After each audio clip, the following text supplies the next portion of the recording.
Hello student, today I am going to explain you the remaining part of human reproduction. Fate of three germs layer. अब जो germs layer बनी वो क्या body के different organ बनाएगी, तो कौन सी जर्मिनल लेयर्स किस ऑर्गन को फॉर्म करती, किसका उसका भविष्य किस ऑर्गन के भविष्य का निर्धारण करती है वो देखेंगे। जब तीनों जर्मिनल लेयर से ऑर्गन का फॉर्मेशन होता है तो इसको ऑर्गेनोजेनेसिस कहते हैं। जैसे एक्टोडर्म से क्या बनता है, nervous system, epidermis, pigment cells, adrenal medulla, posterior and intermediate lobe of pituitary glands, pineal glands, cornea and lens of eyes, nasal epithelium, internal air, ear and buccal cavity. Mesoderms, जो mesoderms होता है इससे बनेंगे kidney, gonads, urinary and genital duct, adrenal cortex, blood vascular system, lymphatic system, spleen, coelomic epithelium, dermis, vertebral column and appendicular skeleton, smooth and cardial muscles या cardiac muscles. Endoderm से क्या बनेगा, internal lining of alimentary canal, stomach, tongue, liver, pancreas, thyroid, parathyroid, thymus, anterior lobe of pituitary glands, lungs, lining of vagina, urethra and related reproductive glands. Formation of infant from gastrula. जो gastrula है से infant का formation कैसे होगा। In embryo all three layers are formed within the fifth week. पांचवें सप्ताह तक उसके अंदर एम्ब्रियो के अंदर तीन जर्मिनल लेयर्स फॉर्म होती है। इसके बाद स्टार्ट होगा ऑर्गेनोजेनेसिस, जो कब स्टार्ट होता है, 6 वीक में स्टार्ट होता है। ये जो जर्मिनल लेयर से इससे बड का फॉर्मेशन होता है, कुछ उभार्स बनते हैं और इन्हीं उभार्स के द्वारा बॉडी के ऑर्गन्स का फॉर्मेशन होगा। At the last stage of 6 week, 6 जो वीक होता है उसकी लास्ट जो स्टेज होती है उसके अंदर डेवलपमेंट होता है सर्कुलेटरी सिस्टम का। Hands and legs also form between the 7th to 9th week. 7वें से 9वें वीक के अंदर क्या होता है कि उसमें हाथ तथा पैर के निर्माण होने लगता है। By the end of 9th month all the organs and system of the body like digestive system, respiratory system, nervous system, reproductive system are fully organised. 9 month क्या होता है, बॉडी के जितने भी सिस्टम होते हैं पूरी तरह से बन जाते हैं। At the ending of 3rd month of length, 3rd month की जो मंथ कंप्लीट होता है उस समय एम्ब्रियो की जो लेंथ होती है वो बढ़ जाती है।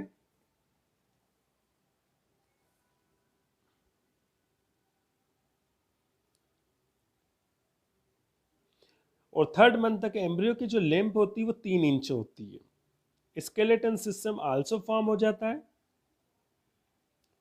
उसके बाद जो लेंथ ऑफ एम्ब्रियो जो होती है इंक्रीज होती है, वो 7 इंच हो जाती है। अब उसकी बॉडी के ऊपर हेयर्स का फॉर्मेशन होने लगता है।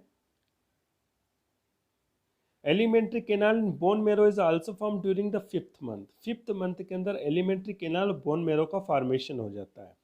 इसके बाद फीटस कन्वर्ट हो जाता है इन्फेंट में bye the end of 6 month. 6 month के बाद के फीटस किस में कन्वर्ट हो जाता है, इन्फेंट में कन्वर्ट हो जाता है।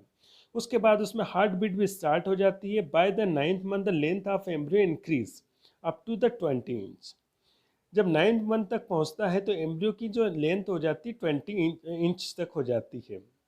अब उसके बाद इन्फेंट जो होता है रेडी टू हो जाता है बर्थ के लिए। मतलब स्टार्टिंग में जब एम्ब्रियो का डेवलपमेंट होता है तो सबसे पहले उसके हेड का फॉर्मेशन होता है। तो हेड एक बार डेवलप हो जाता है उसके बाद बॉडी का जो लेंथ है वो इंक्रीज होती है। Gestation period, the period of pregnancy from fertilisation to child birth is called gestation period. Fertilisation से चाइल्ड बर्थ तक के बीच का जो टाइम होता है उसको गेस्टेशन टाइम कहते हैं, जो कि अलग अलग एनिमल्स में अलग अलग होता है। रेट्स के अंदर 21 डेज का होता है, रिसस मंकी के अंदर 160 से 170 डेज का होता है, और ह्यूमन बींग्स के अंदर जो गेस्टेशन पीरियड होता है 280 डेज का होता है। इसके बाद आता है nutrition of embryo. Embryo is independent up to blastula stage. Blastula stage तक एम्ब्रियो क्या होता है, इंडिपेंडेंट होता है। After the transplantation implantation of wall of uterus, उसके बाद क्या होता है कि जब इम्प्लांटेशन की प्रोसेस होती है तो ये जो एम्ब्रियो होता है वो किससे अटैच हो जाता है, यूटेरस की वॉल से अटैच हो जाता है, और यूटेरस की वॉल से क्या करता है, नरिशमेंट को एब्जॉर्ब करता है। और sheath is then developed around the blastula is known as chorion. उसके बाद क्या होता है कि जो एम्ब्रियो होता है उसके चारों तरफ एक शीथ का एक लेयर का फॉर्मेशन होता है जिसको कोरियन कहते हैं। अब membrane known as amnion form below the chorion, chorion के नीचे एक और लेयर फॉर्म होती है जिसको एमनियन कहते हैं। After some time the large number of finger like projection are called chorionic villi. उसके बाद क्या होता है कि बहुत बड़े बड़े फिंगर लाइक प्रोजेक्शन फॉर्म होते हैं। किससे होते हैं? कोरियन से होते हैं। इन फिंगर लाइक प्रोजेक्शन को कोरियोनिक विली कहते हैं।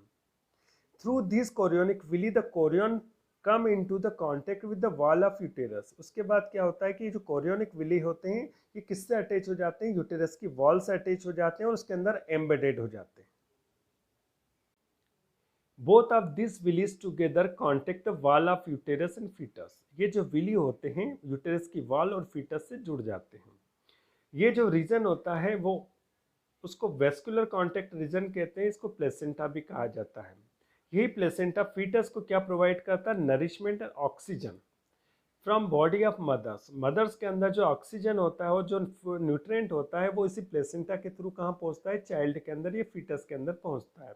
The waste material also eliminated through the placenta. Child जो एम्ब्रियो होता है उसके अंदर जो वेस्ट प्रोडक्ट बनते हैं वो इस प्लेसेंटा के थ्रू कहाँ पहुँच जाते हैं? बाहर की तरफ से पहुँच जाते हैं, मदर के अंदर पहुँच जाते हैं।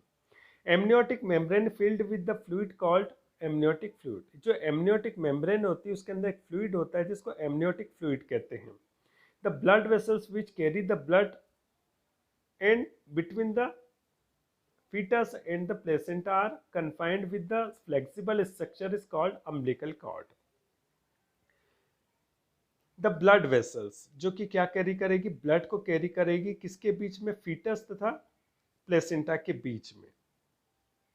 तो प्लेसेंटा के बीच का जो पोर्शन, प्लेसेंटा तथा फीटस के बीच का जो ट्यूब लाइक पोर्शन होता है उस पोर्शन को क्या कहते हैं? अम्बिलिकल कॉर्ड कहते हैं या नाभि नाल कहा जाता है। तो अम्बिलिकल कॉर्ड क्या करेगी? कनेक्शन है किसके बीच का? फीटस तथा प्लेसेंटा के बीच का कनेक्शन होता है। इसी कनेक्शन के द्वारा क्या होता है? ब्लड के अंदर जो न्यूट्रिएंट होते हैं वो फीटस के अंदर पहुंचते हैं और फीटस के अंदर जो एक्सक्रीटरी मटेरियल्स होते हैं इस अम्बिलिकल कॉर्ड से कहाँ पहुंच जाते हैं? मदर के अंदर पहुंच जाते हैं। You can see in this diagram the fetal membrane placenta. तो ये कौन सी वॉल है? यूटेरस की वॉल है। ये क्या है? आपका फीटस है और फीटस का ये जो पोर्शन होता है ये प्लेसेंटा होता है और इस प्लेसेंटा से क्या निकलती है? कार्ड निकलती है जिसको अम्बिलिकल कॉर्ड कहते हैं। ये जो कार्ड होती है किससे अटैच होती है? मेम्ब्रेन से। तो सबसे अंदर की तरफ जो मेम्ब्रेन होती है वो कौन सी होती है? एमनियन। मिडिल वाली जो होती है वो कौन सी होती है? कोरियन होती है। इस कोरियन से क्या निकलते हैं? कोरियोनिक विली निकलते, फिंगर लाइक प्रोजेक्शन। ये विली किससे अटैच हो जाती है? यूटेरस की वॉल से। और यूटेरस की वॉल से अटैच हो जाने के कारण क्या होता है कि ये जो फीटस होता है उससे अटैच हो जाते हैं, इम्प्लांटेशन की प्रोसेस होती है। अब जो यहाँ पर बनता है स्ट्रक्चर वो क्या होता है कि प्लेसेंटा वाला पोर्शन फॉर्म हो जाता है और इसी अम्बिलिकल कार्ड के थ्रू क्या होता है कि मदर के अंदर जो न्यूट्रिएंट होते हैं वो कहाँ पहुँच जाते हैं? चाइल्ड के अंदर। क्योंकि जो अम्बिलिकल कार्ड होती है इसमें ब्लड वेसल्स होती है। ब्लड जब कहाँ से? मदर से कहाँ आएगा? फीटस के अंदर, तो उसके साथ न्यूट्रिएंट भी आएंगे। उसी तरह से फीटस के अंदर जो एक्सक्रीटरी मटेरियल्स बनेंगे वो इस अम्बिलिकल कार्ड के थ्रू कहाँ पहुँच जाएंगे? मदर के अंदर। तो इसी अम्बिलिकल कार्ड तथा प्लेसेंटा के थ्रू क्या होता है कि फीटस के अंदर नरिशमेंट प्रोवाइड किया जाता है। पार्चुरेशन या birth, the process expelling of the fully form full term youngs one from mothers uterus at the end of gestation is called parturition. जब गेस्टेशन पीरियड ओवर हो जाता है उसके बाद क्या होता है? फुली डेवलप्ड यंग ओन्स जो होता है उसको बाहर की तरफ डिलीवर किया जाता है। तो इस प्रोसेस को पार्चुरेशन कहते हैं। इस प्रोसेस के अंदर फोर्सफुली मस्कुलर कॉन्सेक्शन होता है। अंदर से क्या लगता है? कॉन्सेक्शन लगता है मसल्स का जिसको लेबर कहते हैं, जो कहाँ पर होता है? यूटेराइन की वॉल में होता है। About 2 weeks before the parturition the foetus settles head downward into the pelvic cavity. जब पार्चुरेशन की प्रोसेस होती है उसके 2 सप्ताह के पहले जो फीटस होता है उसका जो हेड होता है ऊपर से नीचे की तरफ आ जाता है, मतलब अपनी पोजीशन चेंज कर लेता है। On the completion of gestation period the labour start. जैसे कंप्लीशन गेस्टेशन पीरियड कंप्लीट होता है लेबर स्टार्ट होता है।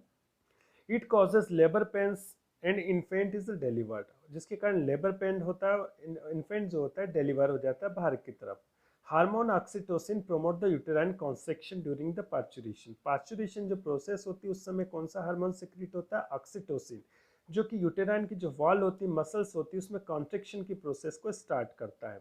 उसी समय जब हार्मोन्स रिलैक्सिन होता है, ये सिक्रीट होता है, वो जो विजाइनल मसल्स होती है उसको रिलैक्स कर देता है, लिगामेंट्स को रिलैक्स कर देता है, जिससे विजाइनल जो ओपनिंग होती है वो क्या हो जाती है, ब्रॉड हो जाती है, और जो चाइल्ड होता है वो आसानी से डिलीवर्ड हो जाता है। एक्स्ट्रा एम्ब्रियोनिक और फीटल मेम्ब्रेन, तो ये होती है कोरियन, एमनियन, एलेंटाइज और योक्सेक। जो कोरियन होती है, अभी जस्ट मैं बताया कि बाहर की तरफ कोरियन होती है, अंदर की तरफ एमनियन होती है। और थर्ड वन जो होती है एलेंटॉइस होती है। It consist of endoderm inside the splanchnopleuric extra embryonic mesoderm outside. It arise from the gut of the embryo. Embryo की जो गट होती है, इंटेस्टाइन होती है, उससे एलेंटॉइस का फॉर्मेशन होता है। In human allantois is small and non functional, लेकिन ह्यूमन बींग्स के अंदर जो एलेंटॉइंस होती है वो कैसी होती है, बहुत छोटी होती है और नॉन फंक्शनल होती है। इसके बाद आता है yolk sac. It is made up of endoderm inside the splanchnopleuric extra embryonic mesoderm of outside. और ह्यूमन बींग्स के अंदर भी योग सेक जो होता है वो नॉन फंक्शनल होता है। तो ह्यूमन बींग्स के अंदर दो लेयर्स होती है जो फंक्शनल होती है, कोरियन होती है जो बाहर की तरफ होती है, और अंदर की तरफ एमनियन होती है जिसके अंदर एक फ्लूइड होता है जिसको एमनियोटिक फ्लूइड कहते हैं। इसी फ्लूइड के अंदर जो एम्ब्रियो होता है, फीटस होता है, वो फ्लोट करता रहता है।